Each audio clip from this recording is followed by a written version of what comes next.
Hi friends, ഇന്ന് നല്ല ടേസ്റ്റിൽ തയ്യാറാക്കി എടുക്കാൻ പറ്റുന്ന ഒരു കപ്പപ്പുഴുക്കിൻ്റെ റെസിപ്പിയാണ്. നമുക്ക് 4 മണിക്കൊക്കെ ഇത് മതി. ഇത് കുട്ടികൾക്കൊക്കെ സ്കൂൾ വിട്ട് വരുമ്പോൾ കൊടുക്കാൻ പറ്റുന്ന ഒരു ഐറ്റമാണ്. അതിനായി ഞാനിവിടെ 1 കിലോ കപ്പ എടുത്തിട്ടുണ്ട്.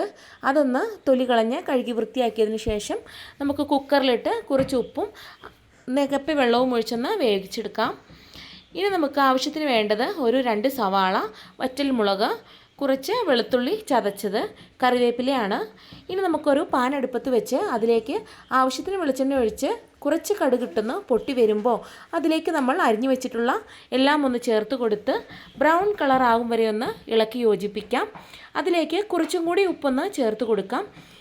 ഇനി നമുക്ക് വേവിച്ച് വെച്ച കപ്പ അതിലേക്ക് ചേർത്ത് കൊടുത്ത് നന്നായി മിക്സ് ചെയ്ത് ഒന്ന് യോജിപ്പിച്ചെടുക്കുക. കുറച്ച് കറിവേപ്പിലയും കൂടെ ഒന്ന് ആഡ് ചെയ്ത് കൊടുക്കാം. നമ്മുടെ ടേസ്റ്റി കപ്പപ്പുഴുക്ക് ഇവിടെ റെഡി ആയിട്ടുണ്ട്. എല്ലാവരും ഒന്ന് ട്രൈ ചെയ്ത് നോക്കൂ. Thanks for watching.